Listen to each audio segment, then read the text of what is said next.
Ассалаумағалейкум, құрметті көрермен, бұл соққылай және жігіттер трансферлерді.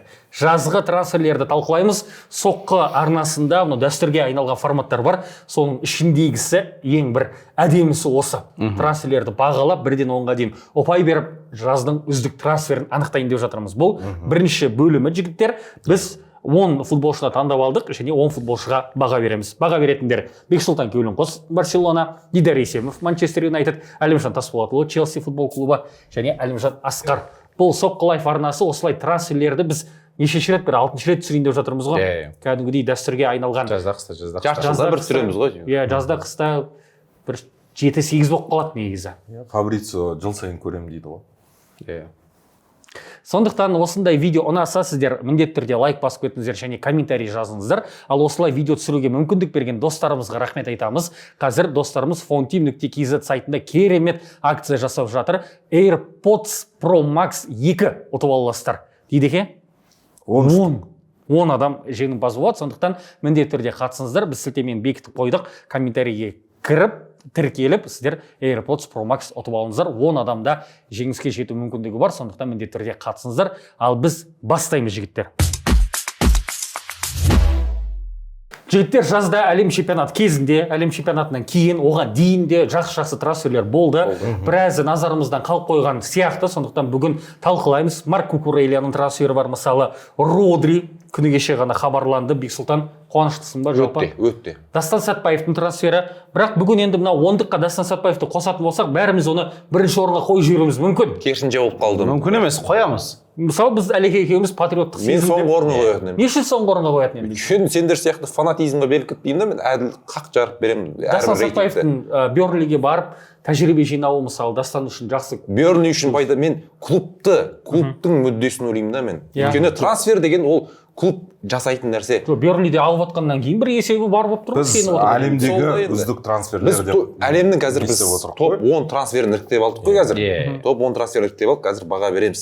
Топ 10-ға кірмейді енді. Бірақ Дастан Сәтбаевтың трансферін талқылаған видеомыз бар. Соққы және гол арнасында біз кәдімгідей бір шығарылым арнадық. Не үшін оны Челси сатып алды, не үшін жалға берді, кейін Челсиге қайтып келе ме, жалпы Берлиде жағдай қандай болады, Берли қандай клуб, чемпионшип қандай турнир барлығын сол шығарылымда айттық. Оны міндетті түрде көріңіздер. Ал бүгін біз 10 футболшыны іріктеп алдық. Солар туралы әңгіме айтып, оларды бағалаймыз. Бастаймыз ба? Бастайық.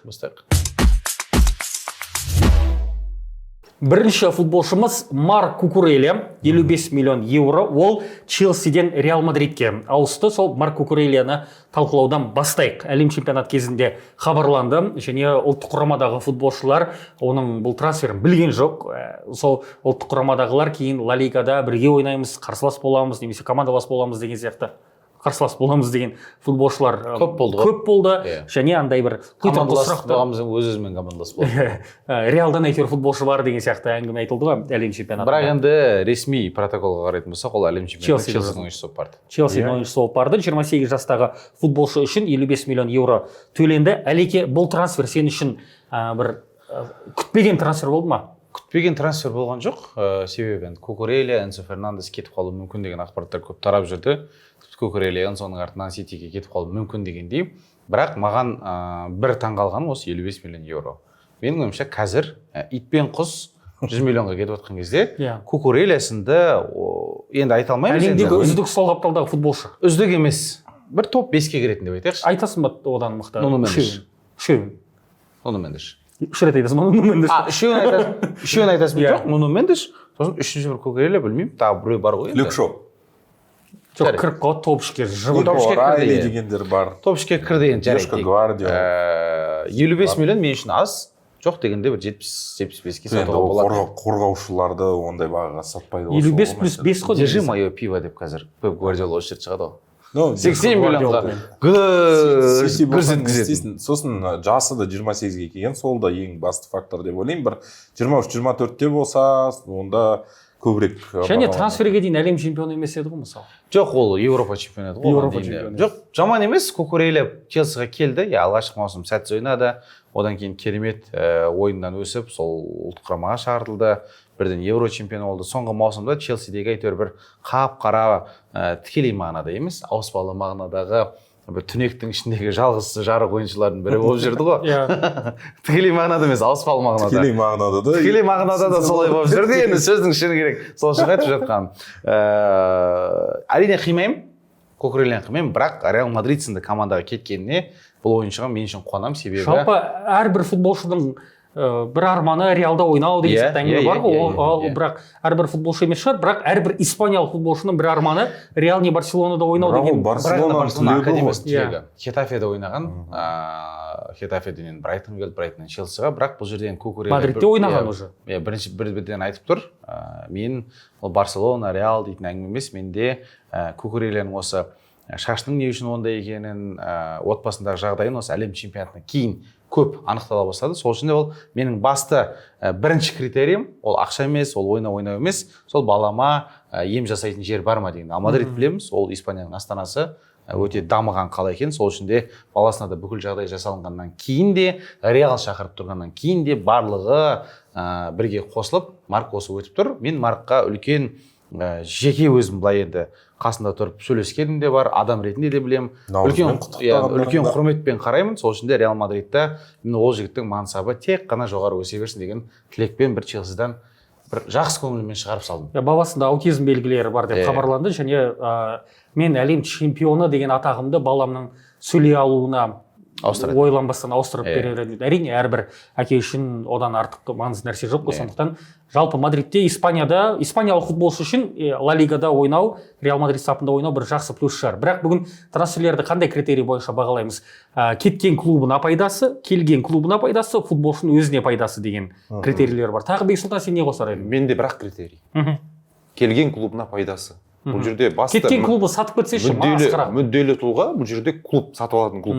Сол инициатор барлығын істейтін, сол клубты қаншалықты күшейтеді, қаншалықты пайдасын тигізеді. Жоқ, қаншалықты жоғары деңгейге көтереді. Ойыншының өзіне қандай пайда деген. Ойыншының өзіне ол ақша ол. Тек қана ақша емес, сол келген клубта бірінші рөлде бола ма?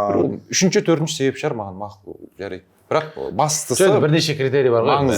Совокупность не істейміз ғой бәрін. Мен қосымша критерий. Біз негізі осыған дейін критерийлер бойынша нақты шектеу қоятын едік. Бірақ әрбір трансферді бағалаған кезде, әсіресе осы жазғы трансферде бәрібір ішкі сезім, футболшыға деген қатынасымыз, жалпы оның ойнап кете алатыны, ойнап кете алмайтынын бір сеземіз ғой бәрібір. Келеді командаға дегеннен кейін нақты бір шектеулер қоюдың қажет жоқ деп ойладым. Мысалы, мен Марко Кукурелле қазір ойнайтын футболшылардың ішінде ең қатты жақсы көретін ойыншылардың бірі.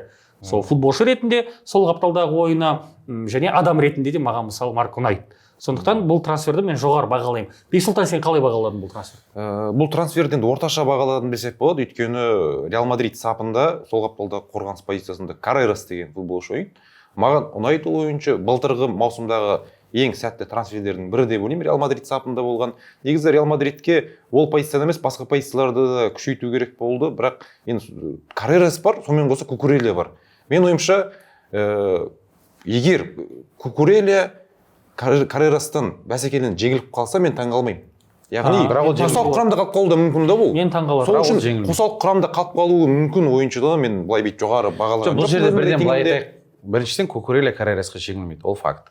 Екіншіден Ферлан Менди, Фран Гарсия сынды ойыншылар Каррерастың өзі де сынап атқан кезде Реалда кәдімгідей проблема болды. Реалда әр позицияға минимум 2 футболшы. Менди былтыр ойнай алмады. Фран Гарсия кәдімгі шығып ойнап шайған матчтар болды.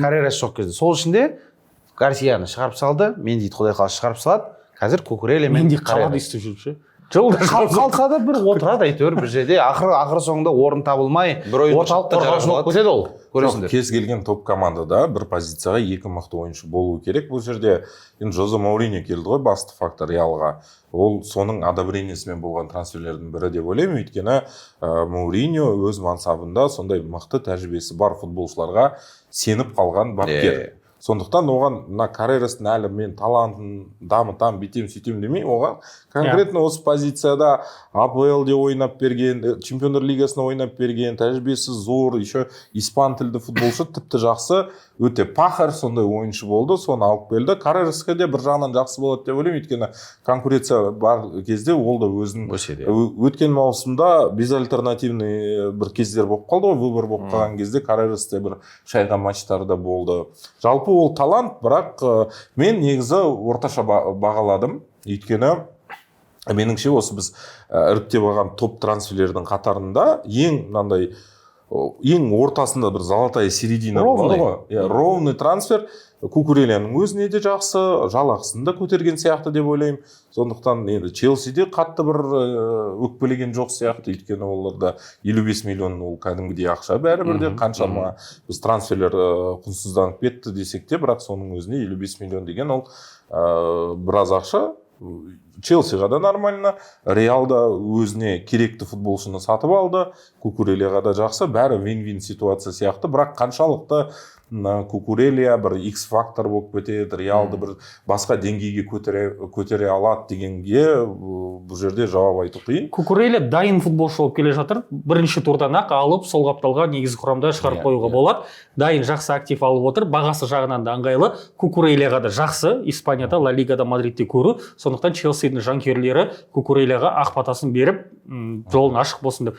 Тіпті кезінде Кепа Аризабалага мен екінші қақпашы болсам да Мадридте ойнау мен арман деп кетіп лақтырып кетті ғой мысалы. Оған қарағанда Кукурелиянікі сәл адамгершілік болып. Адамгершілігі одан қалса тез болды ғой трансфер. 3-4 күннің ішінде шешіліп кетті. Мейсон Маунттың өзімен Манчестер Юнайтедте ойнау. Жоқ, олай емес, Кукурелияға сол ешқандай не жоқ бұл жерде. Челси туралы да жаман ештеңе айтқан жоқ. Жақсы қоштасып кетті. Ұпайды айтамыз ба, орынды айтамыз ба? Менен бастасақ, рұқсат болса, мен оны 3-ші орынға қойдым да 8 ұпай деп өте жоғары трансфер бағаладым. Ал мен оны енді бұл жерде 6-ші орынға қойып отырмын. Яғни ол жерде 5 ұпай. Ол төмен қойып жатсың ба 6-шы орын деп, әлде? Жоқ, жақсы. Мен үшін не ұнамай тұр бұл трансферде? Сол Челси азап қылып деп отырсың ба? Топ 5-ке кірмеді ғой. Жоқ, топ 5-ке кірген жоқ, иә. Топ 5-те. Топ 5-ке, топ 3-ке кіру үшін не жетпей қалды? Ол жақта басқа ойыншылар бар. Басқа ойыншылар бар. Дәл қазіргі таңда ол командаларға қаттырақ керек ойыншылар менің ойымша бар. Қатты әлеке анау Челсиімді лақтырып кетті деп. Жоқ, 55-ті азғып тұр бұл.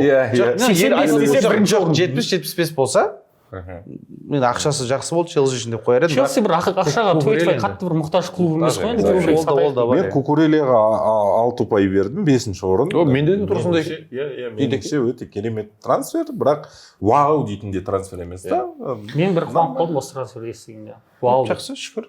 Нормальный трансфер. Бексұлтан алып қосар. Менде дәл сол 5-ші орын 6 ұпай Дидекемен келсем. Испаниядан қатты алыстамай қояйық. Келесі футболшы Ферран Торрес. 26 жастағы футболшы Барселонадан Пари Сен-Жерменге ауысты. Бексұлтан көсілші. Мен енді жаңағы келетін клубқа пайдасы ғой бұл жерде. Егер кеткен клубқа пайдасы деп есептесек, әрине 10 ұпай бұл жерде. Трансфермаркет ақпараты бойынша 45 миллион еуроға ол Барселонадан пассажир. Былай басқа нелер, инсайдерлер 48 деп жатыр. Мүмкін ана бонустар шығар. Бонуста болуы мүмкін, жалпы 55-ке дейін көтеріліп кетуі мүмкін деген ақпарат. Жаңа айтып тұрмын, Барселонаға бұл трансфердің пайдасы өте көп. 48 миллионға міне Ферран Торрес сатып отыр. Ал PSG-ға ше Бекс? PSG-ға не үшін керек болды? Маған өте қызық. Енді Луис Энрике жақсы көріп, Ферран Торрестен бұрыннан таниды, сол үшін шақырды деп жатыр. Кезінде күйеу баласы еді ғой. Луис Энрикенің қызымен жүрді ғой Ферран Торрес. Иә. Қазір бірақ айырылысып кетті. Бұрынғы күйеу баласын шақырған. Сол себепті енді Барселонаға пайдасы өте жоқ, бірақ енді мен сатып алатын клуб көзқарасынан, соның мүддесінен. Меніңше андай бір фактор әсер еткен сияқты, PSG-ға негізгі құрамдағы шабуылшыдан гөрі қосалқы құрамда атмосфераны бұзбай отыратын бір шабуылшы керегірек болған. Ферран Торрес қосалқы құрамда толығымен сендермен келіспеймін.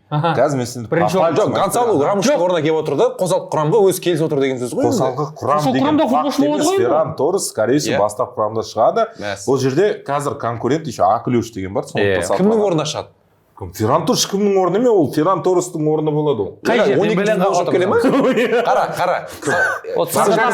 Барселонада Дезире Дуэ, Дембеле, Квича. Кімнің орны? Дембеле десятка позициясына ойнайды. Мынау 9-дықтың позициясына ойнайды. Квича оң жақта. Ал 3 жартылай қорғаушы кім болады сонда? Дуэ оң жақта. 3 жартылай қорғаушы болады. Екеуі болады, 2 жартылай. Сонда Дембелені төмен түсіре ма? Торрес келді деп өзгертейін отыр ғой бәрі.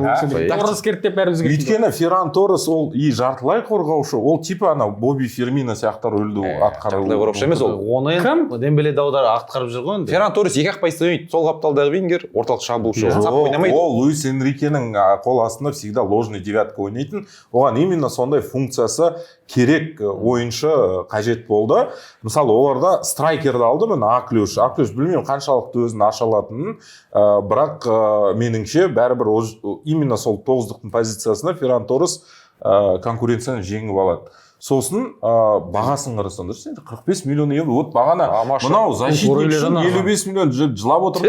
Аналар Защитник, который делает погоду. Мынау, который отыр ғой банкіде. чемпион мира ма? Чемпион мира ма? Чемпион Европы ма? Чемпион мираны 45 Кукуреля чемпион Европы ма? 45 Чемпион мира ма? 38 тур бар ғой. 38 емес, 34. Иә, Францияда 34 тур бар.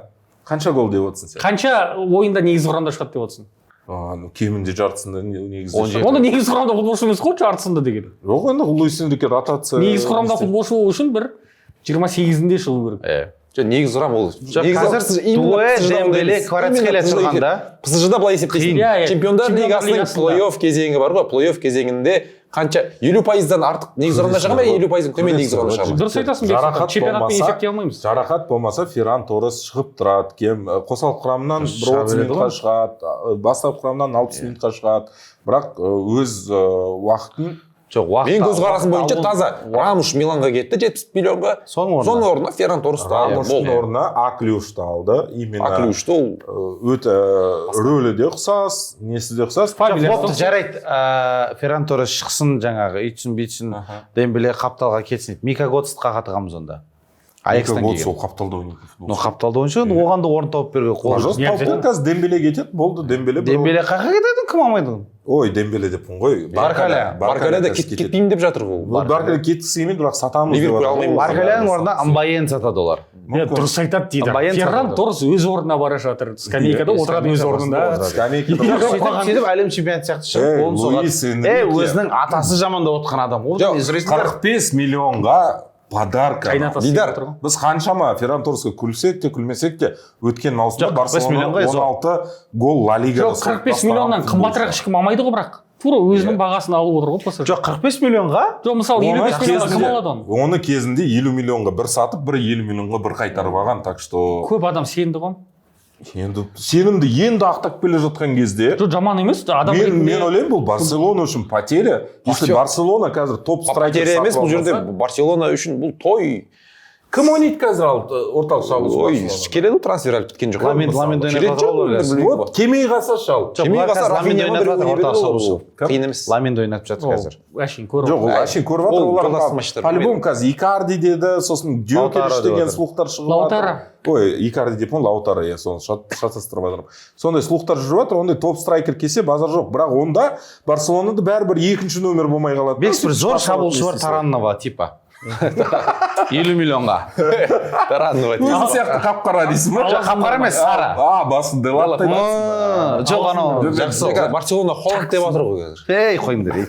Сендер ауыздарыңды аша бересіңдер. Жоқ, Педро дедіңдер. Негізі сендерге Расмус Хойлундты сатып алу керек. Жыртады Барселона. Ақша сөйлей береді. Бұл Ферранның трансферіне өзім жеке қуаныштымын. Мен де қуаныштымын. Крест қойған ойыншы кетіп жатыр. Левандовский да кетті. Ферран Маған айтайын. ПСЖ үшін қуанып жатырмын. Бағасы. Бексұлтан сонда неше баға беріп жатсың бұл футболшының трансферіне? соңғы орын 1 ұпай. Соңғы орын 1 ұпай. Түбегейлі келіспеймін мен. Кеше ғана түбегейлі деген сөзді жаттап алдым, вот келіспеймін. Соңғы орын 1 ұпай. Қайда қолданам деп отыр едім. Не үшін PSG-ға керек екені түсініксіз. Иә. Просто сол Рамуштың орнына. Көресіңдер ғой, бүйтіп тұрып 15 голды пытырлатқан кезде 15 голды Дастан Сәтбаев соғып берді ла. Кешірім сұрап келесіңдер осы жерге. Ферран Торрес алтын доп иегері деп жүрсе, сосын таңғалмаңдар, біледі. Біреу кеткен уже Барселонадан PSG-ға сөйтіп. Қайда жүр білесіңдер қазір, көкелер. Сезонның соңында тура осыны қырқып алтын доптың иегері деп жатыр. Каждый трансферден бір шығаруға болады негізі. Былтыр ойбай деді, Исак. Екетеке Исактар не болды? Усман Дембеле 50 миллионға PSG-ға кеткен кезде мыналар отырған кулестар бәрін көттерін шығарып қойып бүйтіп. Мен ол кезде өйткен жоқпын. жоқ қазір өкін отқан жоқ қой. Предатель кетті. жоқ Дидеке бұл жерде бір айтайын, оның өкінетін бір момент кетіп қалды болады. деп өкіндік қой да біз ол кезде. Екістің бір өкінетін моменті болады. Леваның кеткеніне бұл әлі талай жылайды көресің. Вот и Былтыр бойы Леваны жамандап келген. Лева кетеді дедім, кетеді. Ферран Лева кететіні понятно болды. Ферранға крест қойдым, кетті. Рэшфордтың орнына какой-то бір, в общем, оны айтамыз. Мен өзім бағамды айта салайын Ферран Торресқа. Мен Ферран Торресті именно осы трансфер ретінде басқа бір клубқа барса мейлі екен. Мына жерде Луис Энрике өзі таныс паханына баратыр ғой, былайша айтқанда. Ферран Торрес Қызымның көз жасында қалдым десеші ал. Отыр деп. Енді сенің көз жасын Сенің шығарамын кесірінен деп. қызым специально несті месяц жасаған. Отырғызып қойып. 45 миллион. сенің кесірінен Қазір қызым Энрике- отырып қалды, енді сен де отырасың десең. Қазір Энрике не айтса да әперейін деп тұр ғой. Ферран Торресті 3-ші орынға қойдым. 8. Көресіңдер. Не үшін? Скрин. А? Не үшін? Не үшін? Әлем чемпионы, Так. Испания Әлем чемпионаты чемпионы, Ла Лиганың үздік сұрмергендерінің қатарындағы футболшыны жас қазір 20 қанша 4-те ме 5-те ме 6-та ма 26-ға келіп қалыпты балам. Ну самый рассвет. Соны 45 миллионға подарка просто ол. Даже ол трансфер не істемесе де андай ашылмаса да ол ештеңке жоқ та, ештеңке ұтылған жоқсыңдар. Бірақ надежда бар. Ферран Торрес келесі маусымда Ештеңе жоқ ол жерде дейді. Жоқ, нормально, жақсы трансфер, жаман трансфер емес. Бірақ мен бір ғана нәрсеге спорт етіп отырмын, негізгі құрамның шабуылшысы болмайды деген болды. Ол қосалқы құрамдағы шабуылшы болады, бірақ қосалқы құрамға өте жақсы вариант. Барселонаның негізгі шабуылшысы ме еді? Ферран Торрес. Енді оның конкуренті Негізгі шабуылшы. Шал Левандовский болды ғой. Плюс-минус тура сондай ситуация. Негізгі де емес, Мына жердегі шабуыл. жартылай 50-ге 50 бөлу ойнады екеуі негізі. Тура солай болады ПСЖ-да. А ключ екеуі 50-50 бөледі. Бірінші Дембелені ұтасың екеуі, сосын сөйлесеміз. Дембеле наоборот, оған енді свободный художник рөлінде кез келген қаяқта шығасын Дембеле, пожалуйста, шыға бер дейді. Сосын Дембелені сендер білесіңдер, ол қысқа дейін оталғанша, қазір анау травма, мынау травма, үйде PlayStation ойнау керек, жаңа FIFA шығып жатыр, анау мынау деп ол өз мәселелерін пока плей-оффқа дейін шешіп алғанша, сол кезде Ферран Торрес, пожалуйста, ойнап береді. Чемпионатта да керек емес матчтарда ойнап береді дейсің ба? Кеше көрдіңдер ғой анау ПСЖ Суперкубокта Ланста ұтылып қалған кезде сондай бір ойыншы жетпей қалды да, вот именно кығып, дейтінде. Аналар уже тойып алған уже бәрін трофейлерге. Болды. Так что Трофейлерге тойып алды, енді азатын болды десей. Иә. Әліге, нешінші орынға қойдың, неше ұпай бердің? 10-шы орын бір ұпай айтты. Сен Әлімжан? Сендер де сондай ма дейді? Иә, сендер қатты төмендетіп жібердіңдер. Қатты төмен емес. Мен оны 7-ші орынға қойдым, 4 ұпай беріп отырмын. Сен прям көтер қойыпсыңдар да. Енді 10-ші орын емес қой. Мынандай тізімде 7-ші орын жақсы. Себебі Барселонаға пайдасы тиді ма? Тиді. Өзіне жаңа клуб бәрібір керек еді. Сен сөйтіп есептеп отырсың ба? Ферран Торрес ол кетуі керек деген әңгімені Бексұлтан бір маусым бойы айтып жүрді ғой. Ол жақсы клубқа кетіп бара жатыр. ПСЖ-ға кетіп бара жатыр. Ол енді жақсы жерге кетіп бара жатыр. Барған жерін бақыт етейін деп бара жатыр ол мысалы. Бақытты боламын деп. Анау Ансу Фати сияқтылар болып шіріп кетіп жатқан жоқ. Иә, абыроймен кетіп бара жатыр. Және айтып отырмын ғой, командада қосалқы құрамдағы шабуылшы болуға көнетін футболшы болып бара жатыр. Шертіп те ойлайсың ба, мен негізгі құрамда шығамын деп келдім деп. Иә, конкуренцияны ұтып аламын деп. Бүйтеді ғой, мен финалда болсам, наконец-то Испания ұлттық құрамасында қосалқы құрамда жүр. Наконец-то өз праймына еніп жатқан футболшы. Ферран Торресті не үшін бәрі прикол ұстайтын? Именно реализациясы нашар. Просто ол 10 моменттің екеуін не істейді. Қазір бұны хотя бы өткен маусымда сол тура дуэ хварацкілер 10 момент екеуін соғып атса жақсы болады. Торрес деп отырамыз сөйтіп. 7-ші орынға қойдым, 4 ұпай бердім. 3-ші футболшы Бруно Гимарайш. 28 жастағы футболшы Ньюкаслдан Арсеналға өтті. Дидеке, бұл трансфер қалай сізге? Өте керемет трансфер. Қайтадан бұл жерде бағасына қарасақ, мысалы Тонали, Эллиот Андерсон дегендерге салыстырмалы түрде Бруно Гимарайш еш кем емес. Және Арсеналға именно осындай жартылай қорғаушы керек етті. Біз кеше Суперкубокта пайдасын уже бірінші матчта көрсетіп жатыр. Өте керемет. 87,5 миллион еуроға ауысты. Иә, жұлып алды ғой оны, жұлып алды кәдімгі Ньюкаслдан. Бағасы зор, өзінің кәдімгі мансабының шарықтау шегінде 28 жасында өте керемет, өзін көрсете алатын, функционалы, сосын басқа Арсеналдың басқа жартылай қорғаушыларынан бөлек және кеше мысалы Льюис Келли екеуі шықты, былай қарап тұрсаң как будто екеуі де қосалқы құрамда ойнайтын жартылай қорғаушылар да, мысалы ол жерде Субименди, Райс дегендер бар, мысалы жұп. Бірақ ешбір тең ойнады деп айта алмаймын мен. Әрине сосын Райстар шыққан кезде Арсенал кішкене допқа несі мықтырақ болды, бірақ Бруно өз пайдасын әкеледі. Биыл мысалы Арсеналдың басты мақсаты енді чемпиондықты алып алды ғой. Қазір енді чемпиондар лигасына қатты үміт артып таласып жүрген нелер. Сосын сол Бруно Гимарайш сияқты футболшы бар кезде, Эдегор сияқты бір сондай футболшылардың кішкене қолы босайтын сияқты, олар да толықтай келісемін. Бұл жерде мынандай ғой, кеше Льюис Келли мен Бруно Гимарайштың шығу себебі Деклан Райс әлем чемпионатына кейін келіп отыр. Кеш келді. Сосын испаниялықтар бар ғой, Субименди мысалы. Мирино. Толық дайын емес. Сол үшін де кеше Льюис Келли мен Бруно Эдегор үштігі шықты, бірақ негізінде маусым барысында, маусым бойына барлығы аман болса, Бруно, Деклан Эдегор болады. Бруно мен Деклан Райс сосын бір-біріне кедергі жасамай, керісінше толықтыратын. Бір-біріне кедергі жасамайды. Бруноның да бір қасиеті енді Райста да бар ондай. Бруно көп шабуылға қосыла алады. Алыстан соққы да бағытылады, басымен де соққы бағытылады. Яғни бұрынғы сол Джайред Лэмпард сияқты жартылай қорғаныстан айбалаңына кіріп тұрып гол соғатын қасиеттері бар. Бұл енді Эдегордың да енді артында екі Бруно мен Райс тұрғаннан кейін Эдегордың былтыр біз ойынын көрдік. Көп дедеке екеуміз де біраз жамандадық. Артета құртты, кәдімгідей бір схемаға тығып тастады, бір рамкаға тығып тастады. Сол үшін Эдегор бұрынғы магиясын, бір әдем пастарын көрсете алмайды деген едік. Биыл Эдегор қайтадан оралуы мүмкін. Субименди туралы айтатын болсақ, келді, маусымның алғашқы бөлігін жақсы ойнады, бірақ екінші бөлігінде аздап көзге көрінбей қалды. Льюис Келлиден кәдімгідей негізі құрамды беріп қойды. Финалда мысалы Льюис Келли шығып отты. Былай қарап тұрсаң, Льюис Келли негізі сол қапталда қорғаушы ретінде ойнап жүрген баланы орталыққа ауыстырып жүреді бұл жерде. Сол үшін енді Артета бірден түсінді.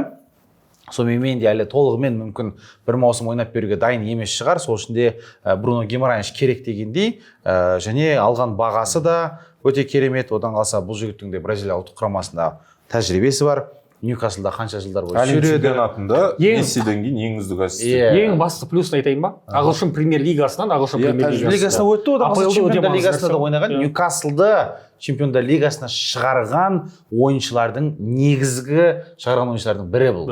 Тонали екеуі. Бірақ Ньюкаслдың ортасы кәдімгі мынандай қазір апам болып жатыр. Сондықтан нешінші орынға қоясыз? Бруно Гимарайшты мен көтеріп тұрып екінші орынға қойдым, 9 ұпай. Жақсы. Мен 4-ші орынға қойдым. 7 ұпай беріп отырмын. Өте жоғары бағалап отырмын. Бірақ сәл енді күмән тудыратын нәрселер де бар. Қаншалықты Бруно Гимарайш сол Артетаның ойына бейімделе алады, және конкуренция ұтылып қалу қаупі де бар да, өйткені Субимендиді сәл спат болатыны ол хақ қой бір жерде. Бірақ бұл жерде енді Арсеналда түсініп отыр ғой, сол спат болған кезде Субименди бар. Бірақ ойлайсыңдар Ньоргордың орнына қазір сендерде Гимарайш бар да. Бекс, сен нешінші орынға қойып отырсың? Дедеке мен толықтай келісіп отырмын негізі, өйткені мен де осы Гимарайш келді, Арсеналға келеді деген кезде мен түсіндім, маусымның бірінші бөлігін Гимарайш өте жоғары деңгейде, енді өйткені ағылшын премьер лигасының ойыншы, дайын ойыншы ойнап береді, оған сенім. Сонымен қоса испаниялықтар, Мирино бар, Субименди, жаңағы олар бәрібір де әлем чемпионатына әсер етеді, шаршайды, анау бар деген сияқты. Бірақ бұл бәрібір де Гимарайш, мысалы Деклан Райс сияқты 100% негізгі құрам ойыншы емес деп ойлаймын мен. Бірінші Льюис Келли мен Субимендидің бәсекені жеңу керек. Ол да негізі Арсеналда оңай шаруа емес. Қосалқы құрамда, маңызды ойындарда қосалқы құрамда отырып қалатын ойыншылардың бірі болып қалуы әбден мүмкін. Сол себептен мен орташа бағаладым бұл ойыншыны. 6-ші орын, 5 ұпай Гимарайш. Мен бірақ бұл бразилиялықты жақсы жоғары деңгейдегі ойыншы деп білем, танимын, бірақ басқа клубқа ауысқанда, мысалы Манчестер Юнайтед немесе бір Челсиға ауысқанда жоғарырақ бағалайтын едім. Именно осы Арсенал болғаннан кейін сәл басқа клубта ол бетон номер 1 болды. Бетон номер 1 болды. Арсеналда бетон номер 1 болмайтын сияқты. Райс екеуі жұп құрып, Эдегордың кәдімгідей аяғын босатып смело ойнай береді. Бәрібір Субименди деген, бірақ Арсенал ротация болады ғой. Ротация болады, өйткені неше түрлі турнирлер бар, чемпиондар лигасы, кубоктар бар. Маңызды ойындарда кім шығады деген сұрақ қой бұл жерде. Ойындар көп қой. Ол да қарсыласқа байланысты деп ойлаймын. Бруно керек кезде Бруно шығады, жаңағы паспен допқа көбірек ие болу. Қазір андай ғой, мысалға қазіргі осы ертең осы аптаның соңында ағылшын премьер лигасы басталады ғой. Осы алдағы бір айдың ішінде кім ойнайды десе, Райс пен Бруно ойнайды. скорее всего. Райс пен Бруно ойнайды, себебі неге аптасына бір-ақ ойын. Иә. Арсенал кубоктың 3-ші іріктеу кезеңінде ойнамайды, себебі ол чемпион. Челси сияқты мынау төменгі алғандар ойнап қазір бастайды. мойындау керек, Арсенал өте мықты. Біз енді оны превьюда да айтамыз ғой. Иә. Қазіргі таңда басқа клубтарда сол ауысымдар болып және бапкерін сақтап қалып бапкер отыр ғой. ауысып жатқан АПЛ-дағы жалғыз чемпион ғой қазір. қазіргі Арсенал кезіндегі Гвардиоланың Сити Сити болып сияқты тұр, сондай иә. бір Гегемон ба? стабильность. 7 ұпайдан 14, 9 ұпай 23, Бексұлтан 6 ұпай ма? Менде 5 ұпай. Бруно Гимараешта 28 ұпай, демек Бруно қазір бізде әзірге бірінші орында тұр, екінші орында Марк Кукурейля 25, Ферран Торресте әзірге 14 ұпай, бірақ төртінші футболшы Юрий Тилеманс, бельгиялық футболшы 29 жаста, Астон Вилладан Манчестер Юнайтедке ауысты, трансфермаркет 41 миллион евро деп бағалады, бірақ 35 миллион деген ақпарат бар. Сол бір 35-40 миллион арасында. Бағасы мінсіз сияқты маған, өте керемет сияқты. Юрий Тилемансқа Дидеке өзіңіз айтқыңыз келіп тұр, енді МЮ-ге келіп отыр. Бұл футболшы қатысты. Өте жоғары бағаладым бұл трансферді. Тилеманс негізі Юнайтедке бірнеше рет ұсынылған, баяғыдан Лестердің кезінен ұсынылып жүрген ойыншылардың бірі. Одан бері Тилеманс кәдімгідей прогресс жасады, оны осы соңғы әлем чемпионатында да көрдік. Сол Бельгия ұлттық құрамасының көшбасшысы болып жүрді. Жартылай қорғаныста бәрін істей алатын футболшы, қорғаныста да ойнап береді, ойынды өзі бастап бере алады, алға пас бере алады. Бруноның кішкене андай плеймейкерлік жағынан жұмысын бөліп бере алатын футболшылардың бірі, сондықтан меніңше осындай тәжірибелі, АПЛ-де өзінің жаңағы тәжірибесі бар, керемет футболшыны осындай бағаға сатып алу, бұл кәдімгі бізге бір берілген бақ деп ойлаймын. Нешінші орын? Екінші орында қойдым Тилемансты. Жоқ, ала салайын, бірақ екінші орын қойған жоқпын. Тилеманс керемет трансфер. Бұл шынымен де 41 миллион болсын, 35 миллион болсын, бұл сый. Кәдімгідей одан қасына Казимиро кеткеннен кейін дәл соның орнын бір сездіртпей жаба алатын ойыншы.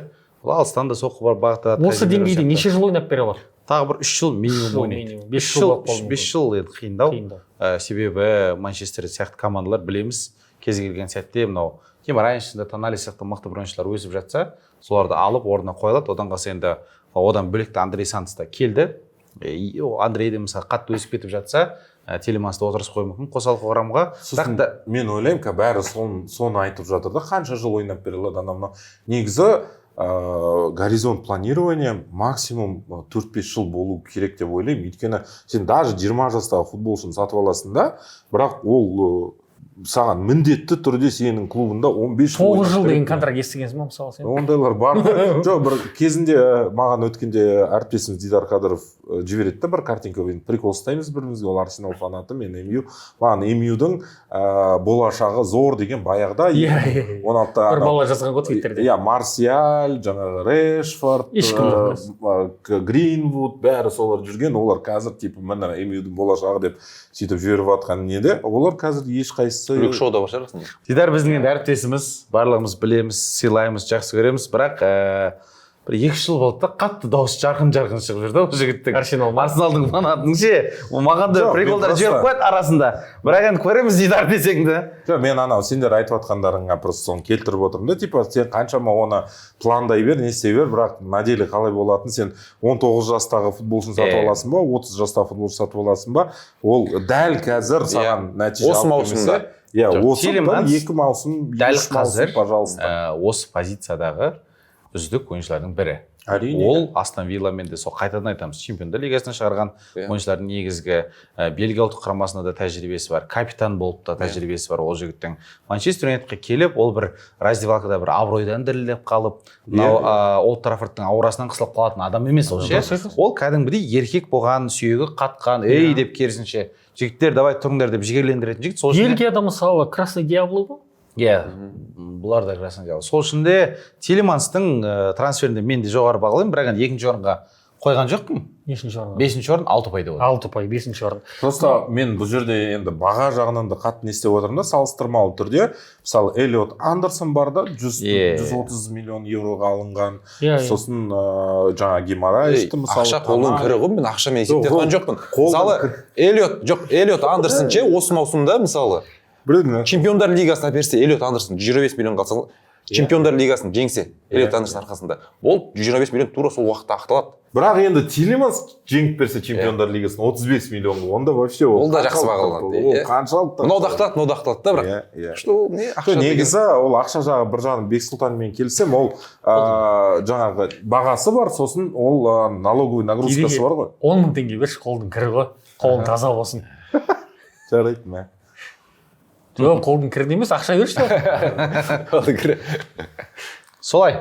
Мен енді Тилемансты бағалайтын болсам, жалпы Дидар ағамен толық келісіп отырмын. Иә. Манчестер Юнайтедке нақ керек ойыншы. Дайын. Толық 100% Дидардың барлық жаңағы айтқан сөздері бар, бәріне бүйтіп қол қойып шықты. Сөйтіп екінші орынға қойды ма? Сөйтіп екінші орынға қойды. Ой, әкеш қолды. Тилеманс мен Астон Вилладағы ойын көріп жүрміз, Бельгиядағы футболын көріп жүрміз. 100% Манчестер Юнайтедті мен енді критериям қандай болды? Клубты күшейтеді. Мысалы, ол Коби Майнуның позициясына келіп отырды. Және сол позицияға келіп, ол команданы күшейтіп отыр. Одан мықтырақ ойнайды, одан. Бұл жерде Астон Вилла ұтылып қалып отыр ма сонда біздің әңгіме? Астон Вилла енді бұл жерде Астон Вилла Алдап қалып отыр ғой. қайтадан сол неге келеміз ғой. Астон Вилла, Бруно мен Тонали кеткендерді, бұл жерде сен ондай клуб болғаннан кейін Манчестер келіп тұрған жоқ, просто именно эмюді бәрі алдап андай қымбатқа сататын еді. Қазірде эмю уже еші бастады. Бізде кішкене андай не қазір Арсенал болып отырмыз. Кедей его прикидываться етіп аламаймыз оны. 10 жыл прикидываться еттік десең. Астон Вилла алдын бай болып прикидываться етіп бәріне шашып жүрдік та ақшаны. Қазір уже кішкене ақша санай бастады. Мысалы анау Тоттенхемге өткен Матеуш Фернандешті да эмю интерес қолаған. Қаншаға не істейміз Вест Хэмнен. Десе оны 100 миллион қылып қойды да. Қоя берді. Иә, ол бір маусым нормально АПЛ-де былай-былай ойнап берген ойыншы, сол 100 миллион керек жоқ. Лучше 35-ке Тилеманс бар. И меніңше ол намного мықтырақ. Юрий Тилемансқа 33 ұпай бердік әлеге. Иә, Тилемансты тағы да айту керек. Эдерсон сырып болып кетті ғой. Аталантадан келу керек еді. Бірақ ол екеуі де келетін еді деп ойлаймын. Иә, бірақ сол Эдерсон сырып болғаннан кейін менің ойымша Андрей Санс та алды. Бұл жерде андай айтуға болмайды. Эдерсон сырып болғаннан кейін Тилеманс екінші қатарда тұрды емес, керісінше Тилеманс екеуі келу керек болған. Ал Андрей Санс сол Эдерсон сырыптан кейін келіп отыр енді. Бесінші футболшымыз Энтони Гордон. Ньюкаслдан Барселонаға ауысты, 75 миллион евро деп жатыр оның бағасын. Бұл футболшы Барселонаға қалай Бексұлтан? Бұл жерде Гордон кімнің орнына келді дейтін сұрақ болса, әрине ол Манчестер Юнайтедке оралған Маркус Решфордтың орнына келген ойыншы. Трансфермаркет 70-ке бағалап жатыр екен Бекс. 70-ке. Жоқ, енді бағалау түсінікті. Ол енді Ньюкаслда ойнады, жақсы АПЛ-ды көрген, жылдам өзінің енді классы бар ойыншы. Оны келісе аламын. Бірақ бәрібір де ол Маркус Решфордтың орнына келіп жатыр. Барселона оған орын жоқ. Мен Ферран Торреспен шамалас деңгейдегі трансфер деп бағалаймын бұл трансферді. Мен 9-шы орынға қойып отырмын, яғни 2 ұпай беріп отырмын. Энтони Гордон, дұрыс па? Рахмет. Ұлттық құраманың өйткені бәрібір бұл, әрине, Гордон мен ойымша Решфордтан мықтырақ деп ойлаймын. Прессинг жасауы Решфордтан әлде қайда мықты болып тұр. Енді Решфорд енді жалқау екенін білеміз, көп жерде байқайсың, жұмысын жасамайды анау-мынау. Гордонның бір плюсы осы Фликтің ойынына келетін сияқты Решфордпен салыстырған кезде. Және жылдамдығы енді осы жолдастық матчтарда да көріп жүрміз, қашып кетеді. Енді Англия ұлттық құрамасында да көрдік, қаншама ассисттер беріп, прострелдар береді. Жалпы пайдасын тигізетін сөзсіз, дегенмен бәрібір де қосалқы құрам ойыншысы. Ферран Торреспен шамалас деңгейдегі трансфер деп ойлаймын. 9-шы орынға қойдың ба? 9-шы орын. Мен де сразу айта салайын, мен де 9-шы орынға қойдым. 2 ұпай. Меніңше Энтони Гордон сияқты футболшылар жалпы былай бір стилистикалық тұрғыда ма қалай айтса білмеймін, бір андай колхозный футболшылар да, олар бір провинцияда ойнайтын футболшылар. Олар Барселона сияқты супер клубта білмеймін, бір жақпайтын сияқты меніңше бар. Все-таки Барса мен Реал, там сондай бір топ командаларға элитный футболшылар келу керек да. Энтони Гордонды еще анда соншалықты бағалап тұрғаннан кейін элитный футболшы деп айта алмай, ол базар жоқ, өзінің статистикасын береді. Ол бір 10 ассист жасап, бір 10 шақты гол соғып беретін шығар. Қосалқы құрамынан да шығу. Өйткені Бексұлтан айтқанымен келсем, ол андай өте еңбекқор футболшы, бірақ именно сондай сен шабуылшы позицияда ойнаған кезде енді вингер ғой, сондай Барселонада ойнаған кезде сен бір ондай тонкий футболшы болу керексің, типа Ламин, Рафини сияқты. Гордоннан ондай әсер жоқ менде. Сондықтан именно бір басқа вайбты, Барселонаның вайбына келмейтін футболшы деп ойлаймын. Бірақ жалпылай алғанда нормальный трансфер. Бірақ меніңше сол Барсада бір жыл ойнап, басқа жаққа бір жол тартатын сияқты, қайтадан АПЛ-не әйтеуір қайтып, сол Вест Хэм оралады как раз премьер-лигаға, басқа да клубтар қайтадан сатып айналып келетін сияқты. Шабуылшы болмаса Гордон да орталық шабуыл позицияда көруге мүмкін. Негізі ойнап бере алады, иә. Вот Гордон ол типа ана Джаред Боуэн сияқты да, вот типа сондай өзі бір сол Англияның бір премьер-лигасында ана середняктар андасын атып кететін середняктар ойнай берсе. 100% Решфорд қой. Негізі просто Решфордтың сәл жастау. Жоқ, Решфорд ол тонкий футболшы, все равно Гордонға қарағанда. Решфорд вот топ командаларға ойнап бере алады. Ол такой сәл звездный лау такой, ну Гордон білмеймін, бір Гордон Решфорд енді инфоповод берген жұлдыз ғой негізі. Барселонаға. Ол меніңше Гордон ана ойнаған үшін жұлдыз. Руни бар сияқты да, плюс-минус та. Вот просто ағылшын болғаннан кейін оны әлеге бір нәрсе айтқысы толық келіспеймін. Чемпиондар лигасында біріншіден Ньюкаслда ойнап жүріп 10 гол соққан адам маған тауып беріңдер. 5 голын Қарабаққа соққан ойыншыны тауып. 10 гол соқты ма? Факт. Кімге соқсын? Ана жақта кезінде сол Қарабаққа 7 гол соққан ойыншылар да бар ғой. Мысалға бір орында соғып Чемпиондар лигасының үздік қазір Сұрмергенов атанған ойыншылар да бар ғой. Мысалға Қайратқа 3 гол соққан ойыншылар да бар. Гордон енді айтып жатсыздар ғой, жаңағы Павай бұл келмейді, тонкий емес дегендей. Мүмкін солай шығар, бірақ бұл ойыншы данный момент қазір фликке керек.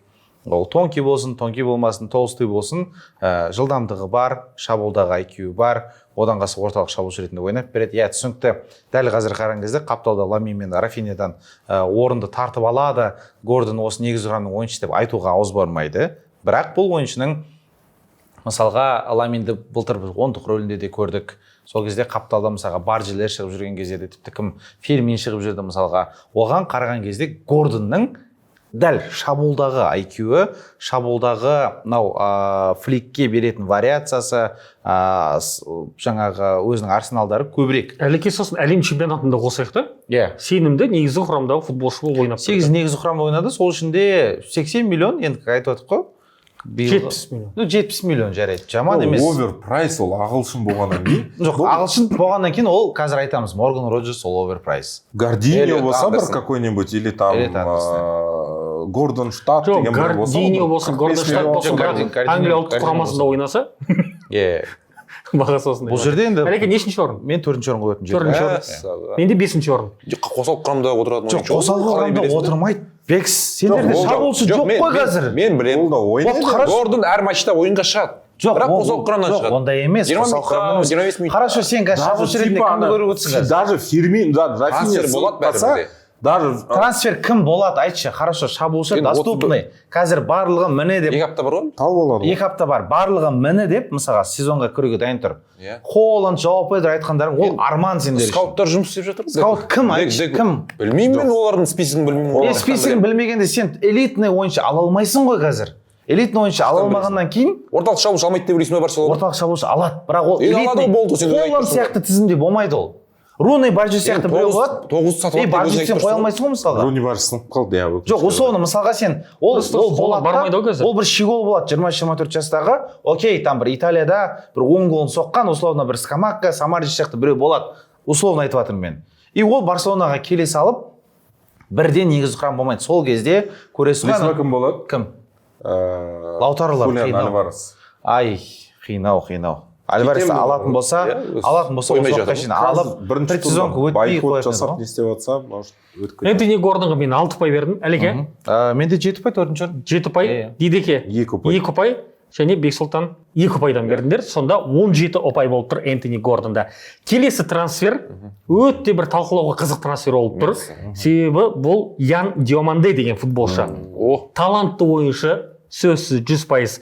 Жоғары деңгейдегі ойыншы, 19 жаста, жас ойыншы, бірақ Реал Мадридке 100 миллион евродан көп суммаға ауысты. 140 деп жатыр. Әлеге бастап жіберіңізші өзіңіз. 125 бірден төлейді, қалған 15-ін бонус ретінде береді. Жалпы 140-қа кетуі мүмкін. Лейпцигтен келген. 140 деп көрсетейік. Иә, Ян Диоманды, Кодиварлық. Шынымды айтайын, бұл анау Перес осы сайлау болды ғой. Салари екеуі таласқан кезде ше. Сол кезде айтты ғой, мен егерде қалсам, мен сендерге бір топ жұлдызды алып келемін деді. Сол кезде барлығы Алисе келетін болды, трансферге келеді деді. Біз оған деді 120 миллионнан жоғары ақша төлейміз деді ше. Сонымен көкем барып Алисемен ол айтты алдын доп егері былай деңгейіндегі ойыншыны Алисемен сөйлеседі, айтады, ей жоқ құрсын, мен Бавария нормально жүрмін дейді. Меха келіп Хулианға келеді, Хулиан айтады, қуасың мен Барселонаға барайын деп жатырмын ғой. Сонымен көкем жаңа Все, что было до сайлау, после сайлау жасайды екен. Жасайды екен, бірақ енді конкретно качествоға не отвечает. Бірақ айтқан жасады. Айтқан жасады. Жоқ, айтқан ақшасын бөліп берді ғой. Ақшасын бөлді, бірақ Ян Диоманды жігіттер 125 миллион, 40 демей-ақ қояйықшы, қазір төленген санайық. 125 миллион 19 жастағы бала үшін 12 гол соққан, түсініктел Германияда. Бірақ Германияда енді гол соғу сәл оңайырақ. Себеп шабуылдаушы ойын. Оны негізі енді гол салу жаңағы статистикасы үшін шақырған жоқ. Ол Еуропада ең үздік дриблерлердің қатарында. Иә. Ол бірден на минималках дейді ғой. Иә, на минималкахта деп айта алмаймын, ол скорость керемет, Ламиннан еш кем емес, даже одан да мықтырақ сияқты. Сосын Реалға именно сондай футболшы оңға топ позициясына керек болған, вингер позициясына. Иә. Ол жағынан плюс-минус келістік дейікші, бірақ мен де Әлімжанмен келісемін, өйткені бұл код мешке сияқты да, Лейпцигтен қаншама таланттар шықты.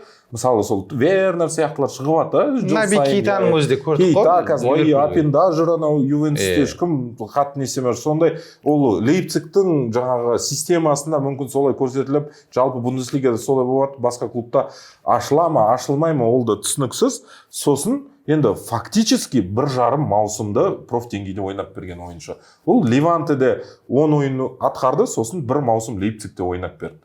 Бұл, ода и то... Бұл жерде андай ғой, өте үлкен риск бар. Атып кетсе, молодцы. Өте үлкен риск көп бұл жерде. Және бұл трансфердің андай бір көрсеткіші бар сияқты. Реал Мадрид супер топ клубпыз. Біз осындай 140 миллиондық трансферге араласамыз. Біздің скауттар, біздің президент бұл футболшыдан талант көріп тұр. Және біз соны дәлелдейміз деп үлкен бәс қойып отыр. 140 миллион не үшін төленді деген, ол әрине нарықтық экономикада ережесі бойынша сұраныс көп болды. Бұл жерде тек Реал Мадрид емес, анау Арсеналында, Ливерпульдің де барлығы таласты. Мен саған айтайын, аукцион болып 140 миллион келді. Негізі Ливерпуль ол агентский игры ол. Агентский игры. Ливерпуль конкретно Салахтың орнына бізге сондай футболшы керек. Бірақ 140-қа емес. 140-қа енді алғысы келген жоқ, Реал алып отыр. Ливерпуль қызықты. Ливерпуль 180, сол 100 болса, жарайды көрейік деп айту үшін мүмкін еді. Былтырда құртып қой біраз ақша. Бұл жерде сол агенттердің андай өтірік раздувать етіп, Арсенал наяқтан шығып олар енді Перес ақмақ емес қой. Ақмақ қой алып отыр 25. Оларда сосын не бар ғой, мысалы ақмақтық қой 19 жастағы баланы түк көрсетпеген. Бірақ сезон ойнаған 125-ке алып. Неге мысалы Алисені сатып алмады, там ары қарай бір 40-50 миллион қосса Алисе болатын еді ғой деген не болып жатыр да, жалақысына да қарау керек. Диоманды жалақысы өте төмен болады деп ойлаймын, өйткені жас футболшы ол бір көп болса бір 3-5 миллион, 10 миллион қайдағы. 5 алады ғой. Бір 5-6 может максимум. Алисе дегендер келсе, олар бір 11-12 миллион кемінде сұрайтын еді ол. Бірақ андай да, Алисе сенде верный вариант. Ол Алисе сенің алдағы 10 жылыңа 5 жылыңа точно. 7 жыл дейікші. Мүмкін емес трансфер ғой, бірақ ол. Мүмкін емес. Баварияның басшылығы берем десе Бавария мүлде қанша миллиард берсеңдер де келіседі. Ол сөйлей береді енді бексен. 250 болса немістер. Олар Реал Мадридтің үстіне күліп, ой сенде Алисені не қыласыңдар. Сенде мысалы Кани Уэсттің билетін сатпаймын деп жүрдім. Мысалы саған бірақ 200 сатпаймын деген жоқ қой мен. Изначально осылай 100 мыңға.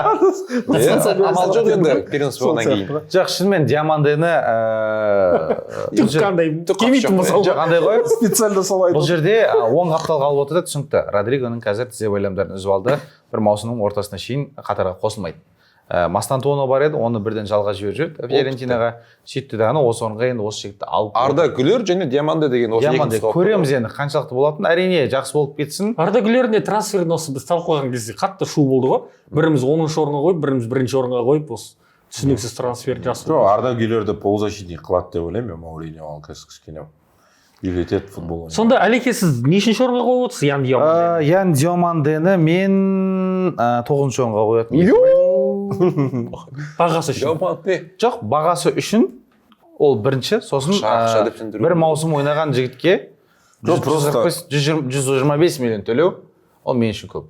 Бір маусым ойнаған жігіт. Әлі ешкімге ештеңе дәлелдемеген. Ол даже чемпиондар лигасында ойнамаған футболшы. Нарық сондай жігіттер. Жоқ, нарық болған кезде сен дриблер дейсің да, ондай дриблер тола кезінде Николя Пепе Ниццадан Арсеналға 80 миллионға келді. Қырғын дриблер, ол анау күйдіргі, біз бала кезде Роналдиньоның нарезкаларын көретін қой ютубтан. Соны көріп алған, алдай береді, Адама Трауре де сөйтіп күйдірді. Онке ойының бәрі нарезкаға түсу. Диаманде де тура сондай. Диаманде соның отандасы одан қалса. Кодиварлық па? Кодиварда кішкентай балалар отыр, солар нарезка көрген кезде бүйтіп алдады. 80 миллионға кетті ғой.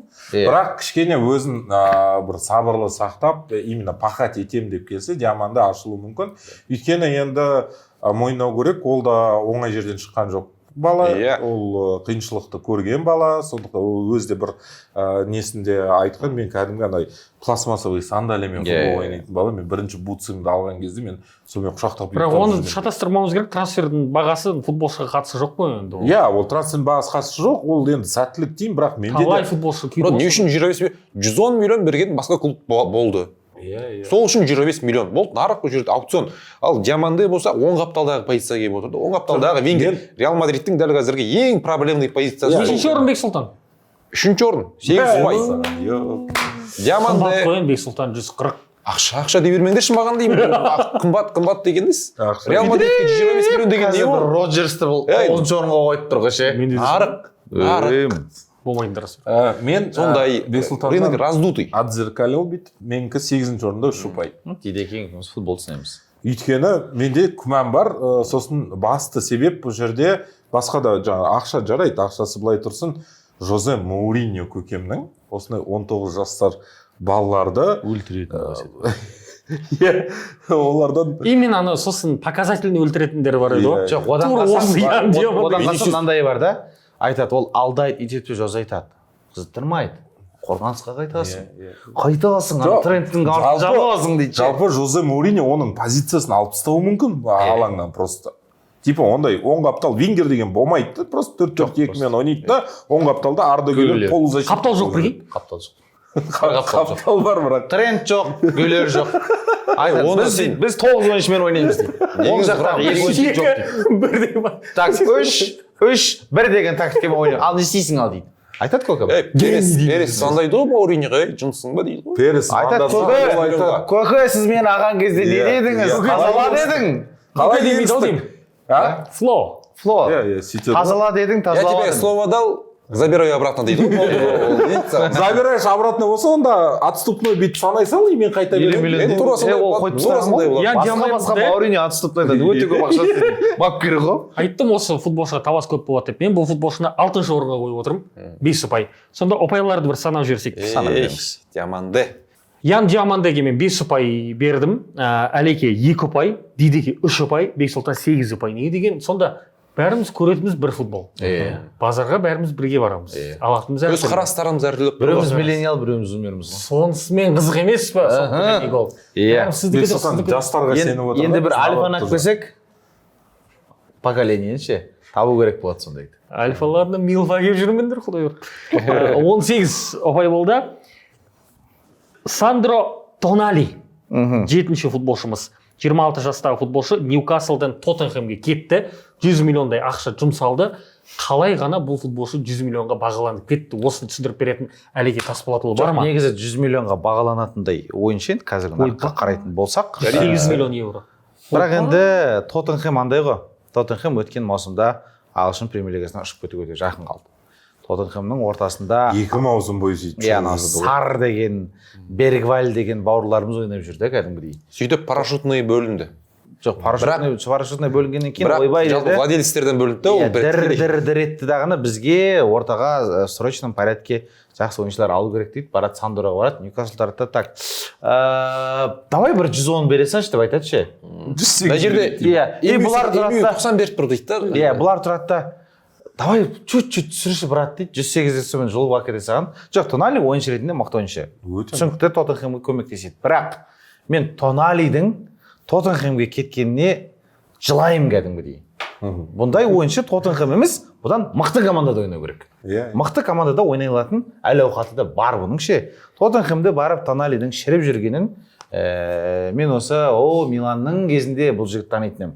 Брешадан келген кезде ойбай, мен Милан жанкүйерім, бала кезінен армандағам ау деп келген кезде, сол кезден қарап жүрген баланың Тоттенхемде қазір мансабын жалғастыратында. Инстаграмда мнение сұрайтын едім да. Тоналиден ба? Сөйтіп Алекең кесірінен кетіп қалған ба сөйтіп?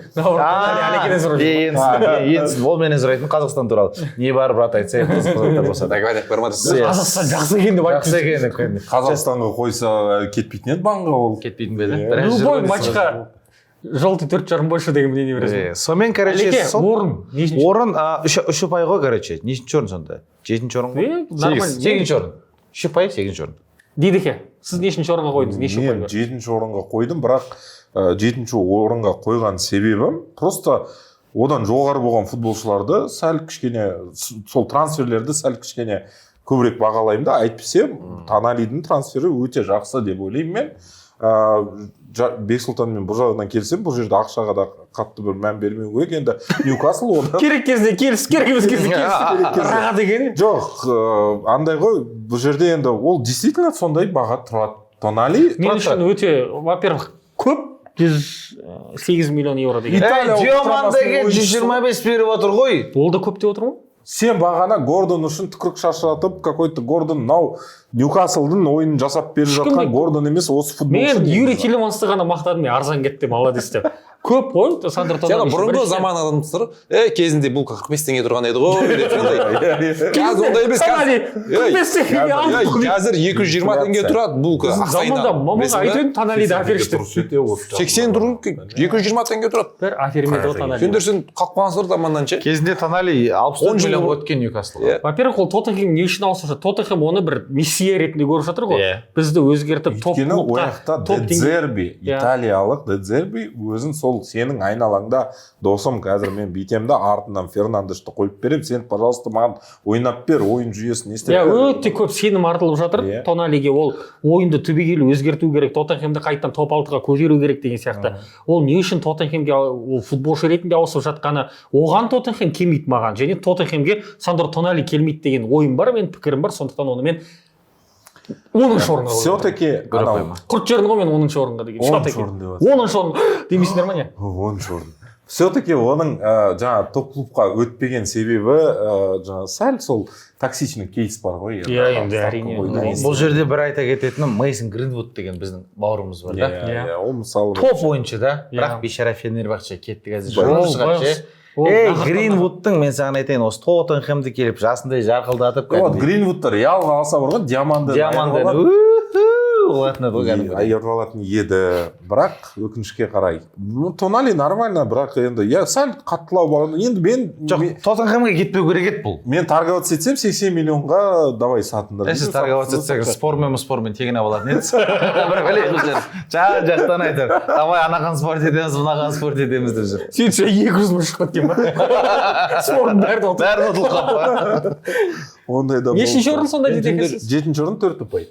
Сендер Тоттенхем деп Тоттенхемді төмен сүрудің қажеті жоқ деп ойлаймын. Мен бұл уақытша биылғы маусымда мен ойымша Big Six өз орнында болатын сияқты, ешқандай бір конечно Ньюкасл шығып кетті өкті. Қайдан? Сол жақтан. Жалпы деймін енді. Астон Виллаға сенім жоқ па не? Big Six болып тұратын сияқты. Сол себепті Тоттенхем түсірмеңдер. Big Six деп айтып жатырмыз ғой, болатын сияқты. Бұл енді ағылшын премьер лигасына превью қашан шығады деген халықтың сұрағы бар ғой осы жерде. Сондықтан соққы және гол арнасына, соққы лайф YouTube арнасы тіркеліп қойыңыздар. Жақын уақытта біз АПЛ мен Ла Лиганы біріктіріп превью түсіреміз. Ол жақтан айтамыз. Ішіне Бавария мен ПСЖ-ны тұттық қоямыз бүйтіп. Уайымдамаңдар. Біреуін Испания, біреуін Англияға. Миланды айтамыз. Тонали сол Тоттенхэмге көшбасшы болып келе жатыр. Енді бір Вест Хэм емес, не емес, Тоттенхэм кәдімгі мықты клуб, Лондонда Биг Сикске кіретін команда. Сол себепті Чемпиондар лигасы үшін де таласады, топ 5-ке таласады деп ойлаймын. Жалпы биылғы маусымда сол себепті Тоналиді мен 4-ші орын қойып отырмын, 7 ұпай. Тонали Тоттенхэмнің көшбасшысы болады. Енді ойын деңгейін АПЛ-да көрдік, Ньюкаслда да көрдік, Миланда да, жаңа айтып жатсыңдар, өте жоғары деңгейдегі ойыншы. Физикалық тұрғада мықты, АПЛ-де тәжірибесі бар, пас бар, отбор бар, керемет футболшы. Қазір осы италиялық жартылай қорғаушылардан айтсаң кім бар? Сол Барелла бар, осы Тонали бар. Мүмкін ана Равелла дейтіндерді айтса олар сәл өсу керек олар. Олар сәл төмендеу деңгейде. Так что, ұлттық құрамасының көшбасшысы тоже плюс-минус. Бірақ ұлттық құрамасы Италия ғой. Тоттенхэм сияқты Астол болып төңкеріп жіберейін ба қазір? Сандро Тоналиде 15 ұпай, 1, 3, 4 және 7. Келесі кезекте ерекше болып тұр енді әрқайсымызды. екеуің қосқанда сенімен бірдей болып тұр ғой. Сенің вообще 1 ұпай деген. Енді Сандро Тонали. Енді Тоттенхэммен бағалап отырсыңдар сендер. Тоттенхэм хейтерсіңдер, сол үшін төмендеп жатсыңдар. Мен мойындаймын. Тоттенхэм хейтер болу бір Аш тұр қиын дейді. емес сияқты негізі. Әсіресе Аш тұр дейді ла, мен маған ештеңе болмайды деді ол үшін. Бір екі бауырым жазу мүмкін. Екі бауырымда негізі енді Әлеке неғып өттіңіздер мүмкін. Әлеке де негізі по факту айтып тұрды. Морган Роджерс Астон Вилладан Челсиге ауысты. Бұл футболшының жасы 24-те және трансфер құны 138 миллион еуроға бағаланды. Қымбат футболшы, жақсы деңгейде жас футболшы, АПЛ-да өзін көрсеткен, бірақ мен үшін бұл қымбат. Әлеке, сіз үшін ше? Бексістің сөзін еске алып отырайық, біреудің ақшасын санамаңдар. Ақшалы қолдың кірі. Ақшалы қолдың кірі. Егер мына Роджерс чемпиондықта келсе, 137 миллион сол кезде Ол деген не болды? Сол кезде ақталады. Жоқ, бұл жерде шын айтайық, Роджерсті мен жоғарақ бағаладым, бірақ переплатасы бар екен, оны ашығын айту керек. Себебі бірінші кезекте ағылшын паспорты. Бұл жігіт бала кезінен бастап осы ағылшын системасында болған, одан қалса доморощный игрок, ол ағылшын премьер лигасында дәл осы тізімге қосатын кезде өте өзінің ерекше рөлін атқаратын сәттердің бірі. Бірақ соңғы жылдарда статистикасына қарайтын болсақ, былтыр енді 10 гол соқты, 6 гол пасын асырды ол тек қана ағылшын премьер лигасында, оған дейін 8 гол, 10 гол пасын асырған. Жалпы былай қарапсаң жаман емес ойыншы. Одан қалса бізде дәл осы сол қапталда былтыр Гарначо, Алехандро Гарначо деген көкемді алып кәдімгідей үміттеніп, оның басынан болмайтын неқта отырып, Қазақстанда отырып түсінген еді ғой негізі. Дидеке қуанып кәдімгідей. Мадуэке кеткен кезде мен қалай қуандым? Қазақстанда отырып. Дидеке Гарначо кеткенде тура солай қуанған. Сол қапталдағы біз аздап әлсіз болды. Сол Морган Роджерс күйдіргі Дастан Сатпаевтың да жолын жауып жойды ғой. Вот сол үшін хейт етсін. Сол үшін енді Морган Роджерсті мына сол қапталға әкеп отыр. Одан қалса Кол Палмер екеуі керемет дос. Бала кезден академияны бірге өткен, Манчестер Ситидің академиясынан шыққан жігіттер, Лавия бар дегендей. Сол үшін де енді Челси үшін қазіргі бір жаңа бір жұлдыз, жаңа бір мүмкіндік беретін ойыншы деп отыр. Одан қалса алғашқы ойында да Реал Сосьедадқа қарсы гол соқты. Жалпы қатты қымбат төленгенін ол айтуға толық. Мысалы, Әлеке, мен саған айтсам, инсайдер ретінде. Мен инсайдермін, Әлеке, Челсиге 138 миллион еуроға бір сол қапталға футболшы келе жатыр десем. Морган Роджерсті примерно нешінші болып ойлайтын едің сен? Екінші болып ойлайтын. Қой. Шынымен. Бірінші Винисиус болатын еді. Жоқ, Хвича болатын. Хвича болды. Хвича енді қымбат болған, бірақ бірінші Хвича болады. Винисиус Челсиға тегін деген. Морган Роджерс деген жақсы футболшы ғой. Тегін керек емес ойыншы Челсиға. Қой, не үшін? Винисиус жоқ. Бұл хейтер. Винисиус дейсің ба? Хвича дейсіз қым. Жоқ, Хвича жынды ма? Хвичаға 500 миллион берсе де беруге болады қазір. Морган Роджерс. Винисиус Винисиустың тырнағына да жетпейді. Морган Роджерс деген Винисиустың сол аяғындағы үшінші бәшбәйі ғой. Винисиус ағылшын сонда Винисиус ағылшын премьер лигасына келіп тура осындай Винисиус пен Морган Роджерс серьезно салыстырасың ба? сол аяғымен ба, иә? Винисиус Арсеналға өтеді деп 3 күн шуладық қой. Өтпейді ғой. Ол негізі просто Әлеке именно мінезін ғана айтып отыр ғой бұл жерде. Жоқ, супер жұлдызына супер жұлдыз, бірақ енді супер жұлдыз екен деп те олай қатты базар естеді. Қаншалықты Морган Роджерс переоценен қара. Вот Арсеналға Христос Солис келді 40 миллион евро. Мына жерде 138 почти 4 есе ғой. бірақ енді Цолистан биыл маусымда осы ондыққа Цолисті қоспадық, бірақ тағы да трансферлер жиналғанда біз екінші шығаруымызды ұсынамыз. Енді қаншалықты деймін да, ағылшын жаңағы нарықтағы футболшыларын Рандом, жүр бағалап тастайды. Рандом, сосын, Сондықтан енді жарайды, бұған Санчоның, Гарначоның жолын бермесін деп просто қараш, 138 миллион деп отырмыз ғой. Егер оны 55 миллионға сатып алды десе де, окей дейтін едік. Мысалы былай андай. 55-ке алды десе, ой, зор ойыншыны жұлып алды дейсің ғой. Жоқ, мысалы, мүмкін емес демейсің ғой. Бопты, 55-ке алыпты дейсің. Қалай бірақ Челсиға осындай трансфер керек еді, өйткені енді действительно проблемный позиция болды. Проблемный позиция деп отырсыңдар, жағдан бер. Бірақ Астон Виллада, Англия ұлттық құрамасында сол қапталда вингер позициясында ойнамайды ғой. Тап деген позицияда ойнайды ғой. Тап деген позиция бос емес қой бұған. Сол ғой енді. Ол қаншалықты сол қапталдағы вингер позициясында мықты. Міне үлкен сұрақ. Ол загадка. Кот мешке, Диаманде сияқты. Кот мешке сол қапталдағы вингер позициясында. Диамандемен тура бір Диамандемен айырмашылығы Морган Роджерсте өзінкін жасаған. Ағылшын премьер лигасында тәжірибесі бар және чемпиондар лигасында тәжірибесі бар. Ұлттық құраманың ойыншысы. Англия ұлттық құрамасы. Сол қапталдағы вингер позициясында тәжірибесі жоқ қой. Бағасы ойнап жүрді. Бұндай бағаға бәрібір мысалы нарық өзгеріп кетті, қазір түсініксіз деген әңгімелерді біз осыдан мынау Неймардың трансферінен кейін айтып келе жаттық қой. Бірақ ковидтен кейінгі маусымдарда кішкене баға бәрібір ағылшын премьер лигасында ковидтен кейін керісінше командаларда ақша пайда болды. Жоқ, бір 200 миллион трансферлер жоқ қой, бәрібір әлі жоқ. Неймар 222, одан кейін 10 жыл сатпайды ғой ешкім. Сатпай жатыр ғой ешкім. Сосын Морган Роджерс пен Диамандемен айырмашылығы, все-таки Роджерс сылқ етіп алыстан гол соғып бере алады. Мысалы Диаманденің ондай голдары Манчестер Юнайтед, Челсиде жапа шектік қаншама алыстан пақ еткізеді, болды сонымен нәтиже әкеліп. Роджерс қосалқы құрамда отырып қалу деген вариант қарастырасың ба? Жоқ, мүлде ма? Конкуренция. Себебі кім? Байно Гиттенс па жеңіп алатын оны? Педро Нето десең да. Педро Нето қапталды ғой. ойнап береді. Педро Нето кетіп қалуы мүмкін. Әлеке 5-ші орынға қойды. 3-ші орынға 8 очко. Мен керісінше 8-ші орынға қойдым ұшпай. Мен көтердім мен Челси оған екен. Сәл. Негізі 3-ші орын емес бір. 5-ші орынға келеді. Алтыншы орынға 5 ұпай деп, орташа такой плюс-минус. Мен 8-ші орын 3 ұпай. Иә. Дейді Бекспен бірдей болды. Сен бірақ ақша үшін деп отырсың да, мен сол қапталда вингер позициясында қалай ойнайтын түсініксіз. Жоқ, оны да қосып бәрін. Жоқ, оған ақшасы қымбат. тауып беретін сияқты енді. Пайсы ма?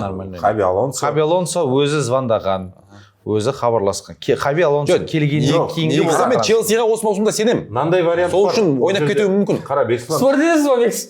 Челси топшыға кіреді деп ойлаймын мысалы да. Спордесіз ба? Топшыға кірмейді. Жоқ, шаш аламыз ба? Жоқ, қара. Оны превьюда айтам. Челси чемпион болып кетсе ойлашы. Сол қаптал вингер позициясы. Кім өзінің жаңағы 3 қорғаушы. Иә, біліп тұрмын. Мынандай айтатыныңды, көріп оқып жатырмын сен. 3-4-2-1 мен шықса. Палестра сол қапталда.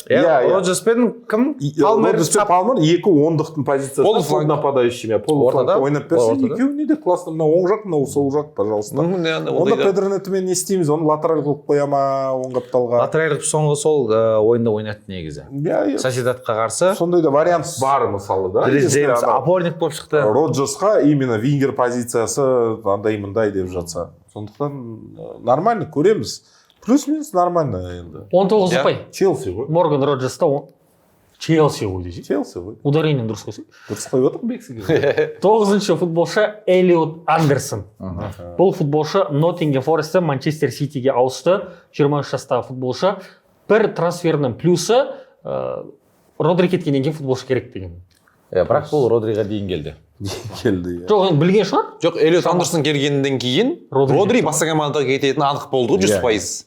Реал деді. Жоқ, олар қазір анау Буади дейма, тағы бұл керек ойыншылар. Сатып алады ойыншыларды.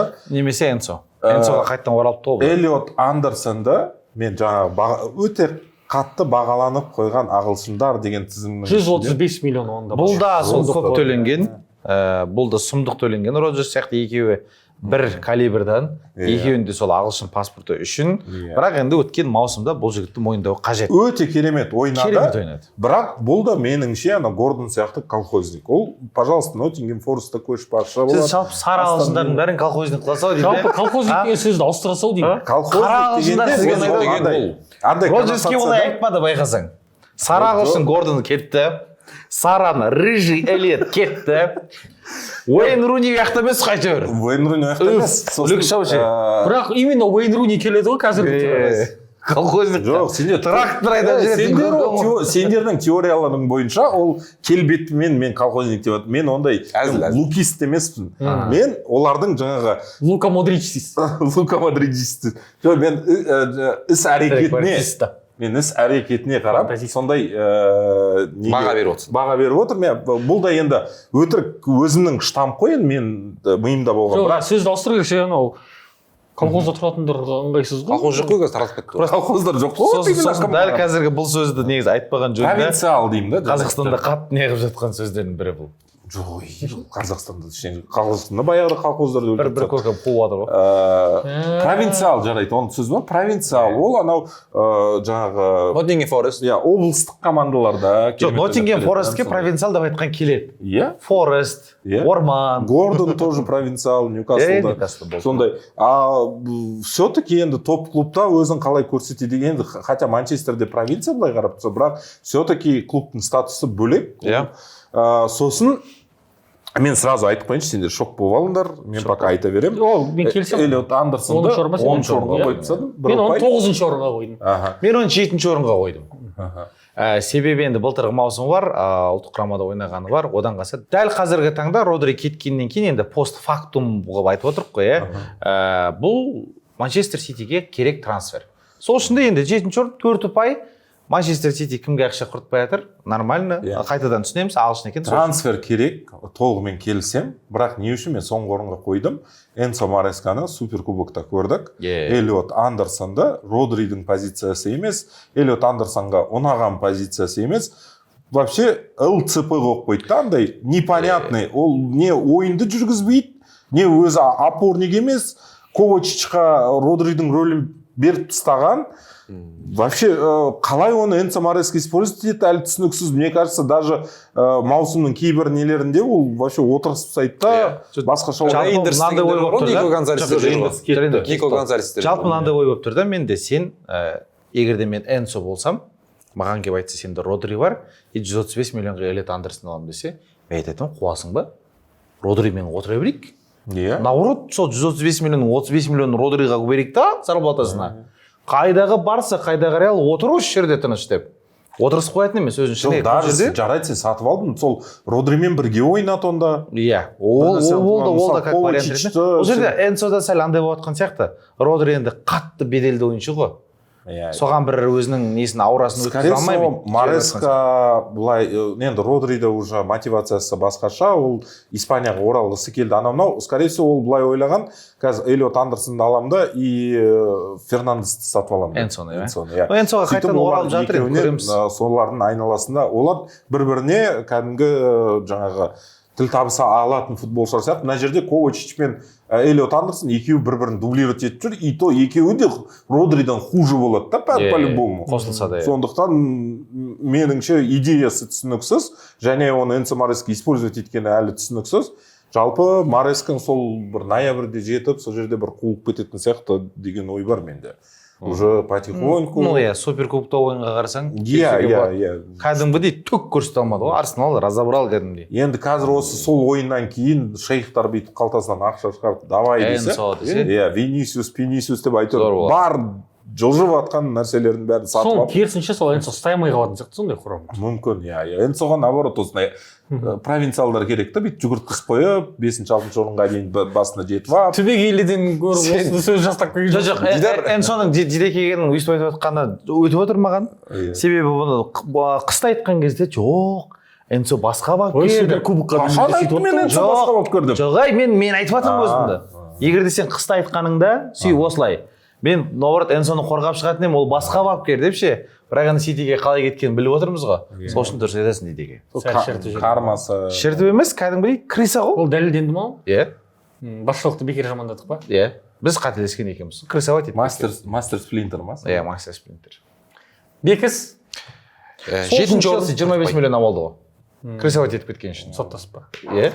Типа соттасты да, и былай жаба салайық деді ғой, короче. Енді Сити төлеп отыр бірақ бәрі ақшаны. Факт, не ол Бексұлтанға. Иә.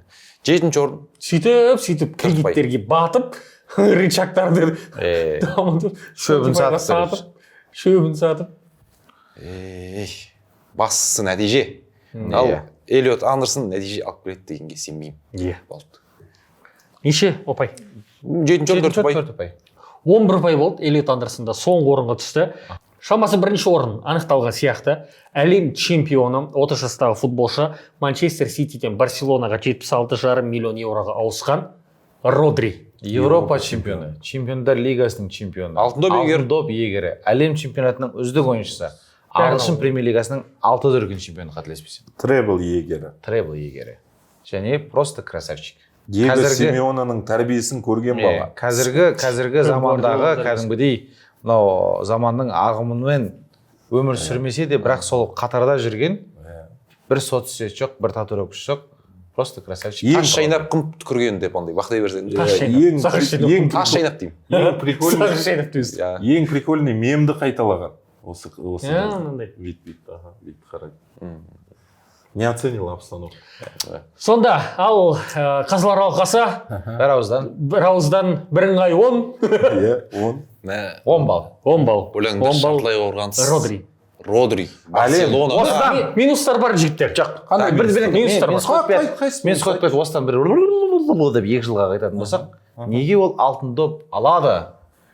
Неге Винисиус дегенден деп қайтын 2 жылға келеміз да, 10 балды не үшін беріп отқанын түсініп отқан шығарсыздар. Испанияның Гордонның бағасымен алтын доп иегерін, пожалуйста, Барселонаның соңғы жылдағы ең проблемный позициялары ғой. Вот именно Педридің қасына сондай адам керек деп жүрген. Енді сәл қазір Педриді кішкене қалай ойнатам деген мүмкін жатқан шығар. Ханси Фликте со жағынан. Өйткені Испания ұлттық құрамасында көрдік, Родри бар кезде Педри сәл өзін кішкене бір қысылып, бір мысы баса ма, сондай несі бар сияқты. Бірақ енді одноклубник болғаннан бір Бірақ әлем чемпионы. Әлем чемпионы. Бірақ әлем 10 чемпионы. болды ма? Қанша болды? 9 болдыңдар ма? Қанша 8 ойыншы жіберді ғой Барса, иә? 8. Қазір 9 болды енді. Кішкене минустар дейші онда. Кейде екен қатты құрып қой. Жас 30-да. Жас 30-да. 3-4 жыл спокойно ойнап береді. Ештеңе етпейді. Ештеңе етпей ма? Сосын енді жартылай қорғаныста қосалқы құрамға кім кетеді енді демек? Де Йонг. Жол Де Йонгсыз да мысалы Педри, Гави, Ольмо ойнап жүрді. Гави плотно отыр. Ольмо шабуылда ойнап береді мысалы. Ольмо цап. Гордонды отырыс қояды да, пожалуйста, сол қаптал вингерді ойнап береді керек болса. Цап. Цапты Жоқ, енді үштік анық қой 100% бұл жерде. Родри, Педри, ал цап позициясында Ольмо мен Фермин. Кім қайсысы ойын жүріп тұр, сол ойын. Бұл енді 100% құрам деп ойлаймын. Де Йонг жақсы ойыншы дегенмен қазір енді жарақаты бар, анау бар. Жарты жыл сәл ұмыта тұрамыз да, Родриді конкретно көреміз. Әрі қарай енді көреді, жағдайға байланысты. Родридің ең қатты минусы травматический ғой енді. Мынау крест байламдарын жарақат алғаннан кейін қиындау, жарақат алып қала ма деп қорқып отырасың бәрібір де. Сол ғана минус шығар. Ханси Фликтің системасының все-таки енді Барселона деп қой, Гвардиоланың Манчестер Ситиінде сәл басқашылау. Олар все-таки тоталды контроль, жаңағы қысып алады да, допты алып не істейді. Бұндай жоғары линия болғанымен де олар... Испанияда болды ғой жоғары линия. Испанияда болды ма? Иә. Жоқ, одан қалса бір Батя ғой. Испанияда да все-таки Гвардиоланың ойынына жақынырақ деп ойлаймын. Ханси Фликте. Одан қалса Батя. Жас бар, опыт бар.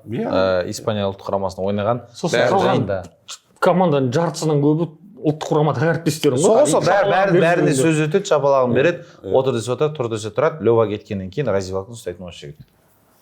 Онда бәріміз 10 ұпай бердік. Иә, бұл жерде ешқандай спор жоқ. 10 ұпай. Командаға тигізген пайдасы өте жоғары. Біріншіден Реал Мадридке ауысқан жоқ, екіншіден Барселонаға. Бұл трансфердің басты құндылығы Реал Мадридке ауысқан жоқ негізі. Жоқ, мен сол Реалда көргім келген негізі ше. Мен Реалға естерімде ма, басында айтып жүрмін ғой, әлем чемпионатында Родри мықты қазір алтын доп. Басты Реал Мадридке ауысып кетпесе болды деп жүремін. Реалға ауысқан жоқ, керісінше одан да 2 есе мықты болып Барсаға ауысқан. Деконың еңбегі дейді да көбісі, өйткені Деко жаңағы Уго Виана екеуі кәдімгі Манчестер Ситидің жаңағы нелермен әріптестерімен әңгімелесіп, сол Деко өзі Родриға звондап. Реал Мадридке ауысып тұрды ғой әйтпесе. Иә, бізге кел, бізде мықты ақшасын да береміз, несін де береміз. В общем, Манчестер Ситимен қазір біз келісіп аламыз, бүйтеміз, сөйтеміз, біздің футболға сен көбірек бейімделгенсің деген сөйтіп не істеп алып алды. Енді топ трансфер қағаз жүзінде. Ары қарай қалай болады ешкім білмейді ғой, бірақ дәл қазір енді сондай деңгейдегі футболшыны осындай Гордоннан да арзан сатып алды. Жоқ, Деку жалпы өте керемет жұмыс жасап жатыр ғой негізінде. Қайтадан Канцелоды да оралтып алды мысалға. Тегін Канцело барды Аль-Хилальмен өзінің келісім шартын бұзып. Канцело 50-ге келсе де бір ойнап беретін ойыншы сияқты ше бір. Сен хейтеп жүрген Араухо мен Ферранды қуып жіберді мысалы. Бет сатып керек. Жақсы, ол жақсы.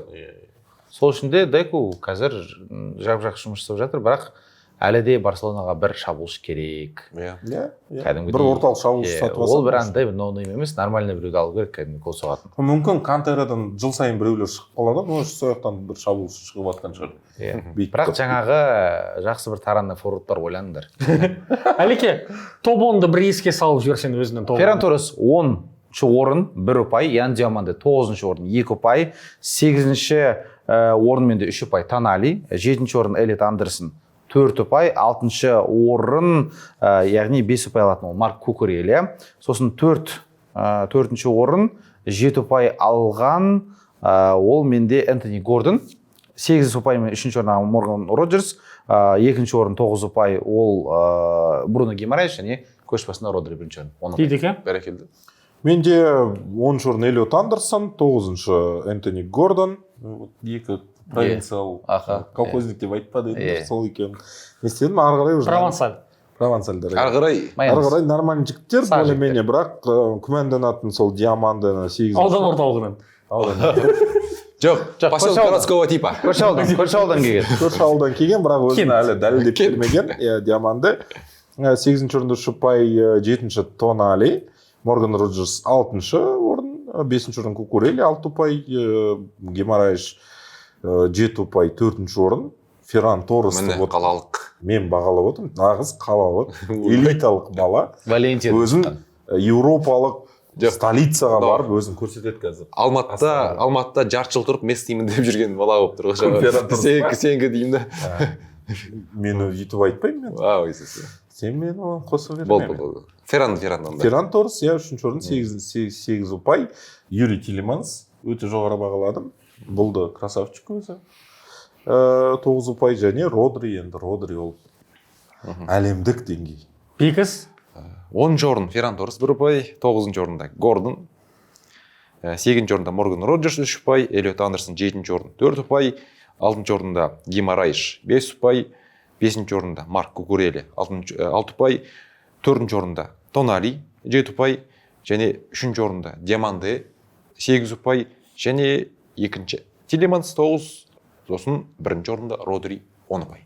Сандро Тонали 10-ші орын, Андерсон 9, Роджерс 8, 7 Торрес, 6 Диаманде, 5 Гордон, 4-ші орын Бруно Гимарайш, үздік үштік Марк Кукурели, Тилеманс және Родри, бұл менікі.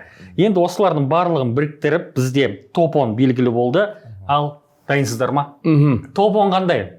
10-ші орын Эллиот Андерсон 11 ұпай, 9-ші орын Ферран Торрес 14 ұпай, 8-ші орын Сандро Тонали 15 ұпай, 7-ші орын Энтони Гордон 17, 6-ші орын Ян Диаманде 18, бірде ұпай алып қалған футболшылар жоқ екен бізде.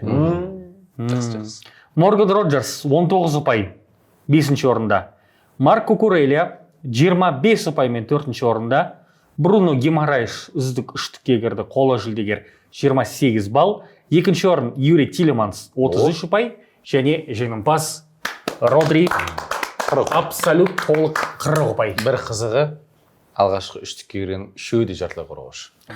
Родри, Юрий Тилеманс және Бруно Гимарайш. Өте объективті болды деп ойлаймын, мен сол бәрін қосқан кезде. Бәрін қосқан кезде тура мен көп тұр. Толықта келсем, Сен басында қосып, сосын қарамын Сіздерге кімнің ондығы ұнады және біздің шыққан ондықпен сіздер келісесіздер ме? Комментарий жазып кетіңіздер, өздеріңіздің үздік 10 футболшыларыңызды тізіп шығыңыздар. Кейін маусым аяғында айттым ғой мен деп отырғанға керемет болайын деп тұр. Бексұлтан Кеуленқос, Дидар Есемов, Әлімжан Тасболатұлы және Әлімжан Асқар. Бұл Сопқа лайф YouTube арнасы және үздік 10 футболшы рейтингіміз. Телеграм арнаға тіркеліңіздер. Бұл футболшылар жайлы толығырақ ақпаратты және рейтингімізді талқылап, сол Телеграм арнамызда біз дөңгелектер жіберіп тұрамыз, қызық болады. Соққы және гол деп іздеңіздер. Осымен шығарылымызды аяқтаймыз. Келесі кездескенше сау болыңыздар. Мынандай керемет форма сыйлаған Ерасыл бауырымызға рахмет етеміз. Еуропа қарашығы. Еуропа қарашығы. Осымен шығарылым тәмамдалды. Сау болыңыздар.